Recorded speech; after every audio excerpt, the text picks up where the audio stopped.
मेरे साथ आईटी दिल्ली के प्रोफेसर जगदीश तेलंगराव साहू हैं, जो गवर्नमेंट अपॉइंटेड एक हाई लेवल कमिटी बनाई गई है टनल मेंटेनेंस, डिज़ाइन और ऑपरेशन पर। उसके एक महत्वपूर्ण सदस्य भी हैं। प्रोफेसर जगदीश, पहला सवाल, जिस तरह का ये टनल क्राइसिस इंडिया में हुआ है, उत्तराखंड में, इस पूरे घटनाक्रम से क्या बड़े सवाल खड़े होते हैं? क्या आपको लगता है कि इंडिया में जिस तरह से टनल डिज़ाइन किया जा रहा है उसमें कुछ बदलाव की ज़रूरत है, रिफॉर्म की ज़रूरत है, सिस्टम्स को और ज़्यादा कारगर और इफ़ेक्टिव बनाने की ज़रूरत है? अम, आपका कहना सही है। हमें साइड इन्वेस्टिगेशन पे और ध्यान देना होगा। ग्राउंड इन्वेस्टिगेशन को और डिटेल करना होगा। थोड़ा समय रहते हमें साइड इन्वेस्टिगेशन चालू करना पड़ेगा, ताकि हमारा जो साइड इन्वेस्टिगेशन हो वो काफ़ी इंफॉर्मेटिव हो। इसके अतिरिक्त हमें हाइड्रोजियोलॉजिकल भी सर्वे करना चाहिए, और उसके साथ में हमें रॉक स्ट्रेसेस वगैरह भी पता करनी चाहिए। हिमालयन जो टेरेन है ये थोड़ा सा ट्रिचरस है, ये थोड़ा सा धोखा भरा है, क्योंकि यहाँ पे जो रॉक स्ट्रक्चर है, रॉक टाइप है, ये कुछ कुछ ही दूरी पे चेंज होते रहता है। तो एक तो साइड इन्वेस्टिगेशन हमें अच्छा करना चाहिए। दूसरी चीज़, हमें जब भी हम खुदाई करते हैं तो हमें ये ध्यान रखना चाहिए टनल खुदाई के वक्त कि हमें सेफ्टी मेजर्स लेना चाहिए। फॉर एग्जांपल एस्केप टनल हो, साथ में हमें ह्यूम पाइप भी हो सकते हैं अगर छोटी टनल है तो।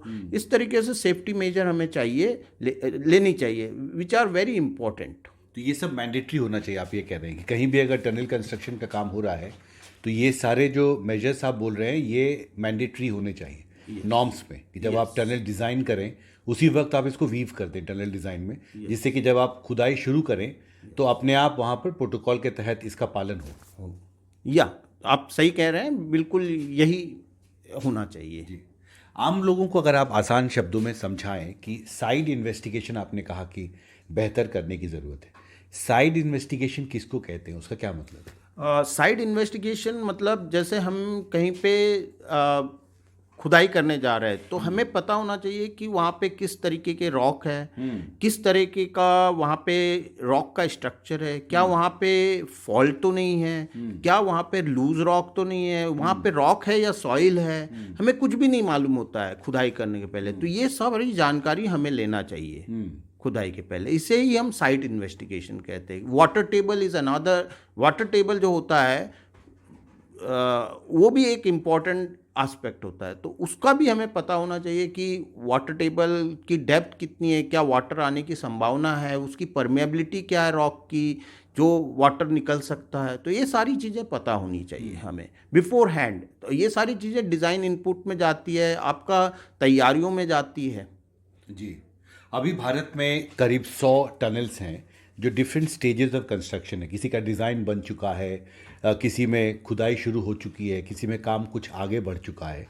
तो ये जो लेसन्स हैं जिसका आपने जिक्र किया अभी, आपको लगता है ये महत्वपूर्ण होगा कि NHAI, जिसने ऑडिट करने का फ़ैसला किया है 29 टनल्स का, जो अभी जिसका कंस्ट्रक्शन चल रहा है, उस दौरान इस तरह के प्रोटोकॉल्स का पालन हो रहा है या नहीं हो रहा है, इसकी विस्तार से जांच आपको लगता है ज़रूरी होगी, जिससे कि इस तरह का हादसा जो दूसरे टनल कंस्ट्रक्शन हो रहे हैं वहाँ ना हो? हाँ, ये बहुत इम्पोर्टेंट स्टेप लिया है NHAI ने, और मैं उम्मीद करता हूँ इसके बाद में शायद हादसे दोबारा रिपीट ना हो, कम से कम इस तरीके के हादसे। वी हैव इससे एक अच्छा लेसन हमने लिया है ये, कि जो टनल की ऑडिट कर रहे हैं, लेकिन यही ऑडिट जो रेलवेज की टनल है उनकी भी होनी चाहिए, और जो हाइड्रो पावर की टनल है उनकी भी होनी चाहिए, ताकि इस तरीके का हादसा फिर से रिपीट ना हो। अभी आप देखिए, पूरा नेशन अपना सांस रोक के देख रहा था कि क्या ये सब नज़ारा, पूरी सरकारी मशीनरी मोबिलाइज हुई थी इसे रेस्क्यू ऑपरेशन में। ये अवॉइड होना चाहिए।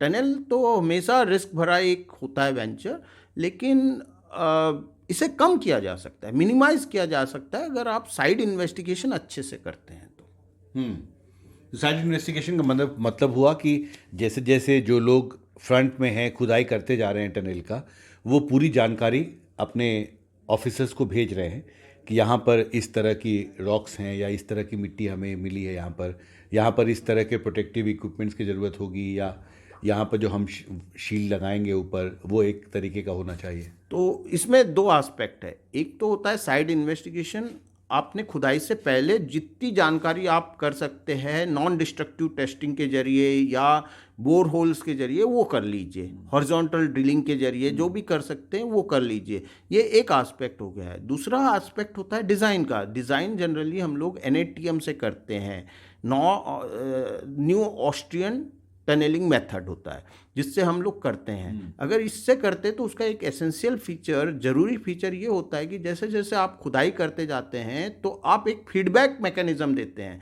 आप जैसे खुदाई में कहीं लूज रॉक आया तो आप उस हिसाब से उस जगह की डिज़ाइन मॉडिफाई करते हैं। तो ये फीडबैक लूप टनलिंग में ज़रूरी है होना एस्टेब्लिश। ये अभी नहीं है, मतलब ये टनलिंग में फीडबैक लूप अभी मेरे ख्याल में नहीं हुआ है। ये भी एक एस्टेब्लिश होना चाहिए। जैसा आप कह रहे हैं कि जैसे जैसे खुदाई कर रहे हैं तो कौन सा रॉक आ रहा है, मजबूत है या नहीं है, उस हिसाब से डिज़ाइन ऑफ सपोर्ट जो लगाते हैं, स्टील लाइनिंग लगाते हैं, रॉक बोर्ड लगाते हैं, ये सब भी उस हिसाब से चेंज होना चाहिए। आपने कहा कि एक एस्केप टनल का एक कॉन्सेप्ट भी आपने जिक्र किया।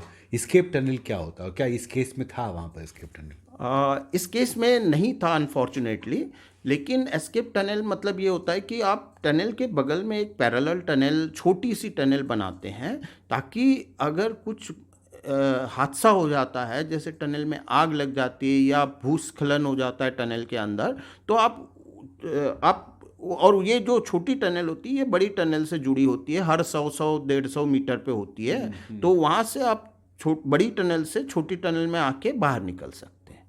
ये एस्केप टनल। तो ये एस्केप टनल नहीं था इसमें? नहीं, इसमें नहीं था। आपको लगता है इसको मैंडेटरी किया जाना चाहिए? एस्केप टनल या फिर कुछ और, क्योंकि अगर लेंथ कम है, छोटी टनल है, तो एस्केप टनल जनरली यूज मतलब कभी यूज़ नहीं है, तो यूम पाइप वगैरह डाल के भी आप इसको मतलब सेफ्टी मेजर जब एक्सकेवेशन कर रहे हैं तब तो लेना चाहिए। जी, हमसे बात करने के लिए बहुत शुक्रिया। तो IIT दिल्ली से मेरे कैमरा सहयोगी मनोज के साथ हिमांशु शेखर, NDTV इंडिया।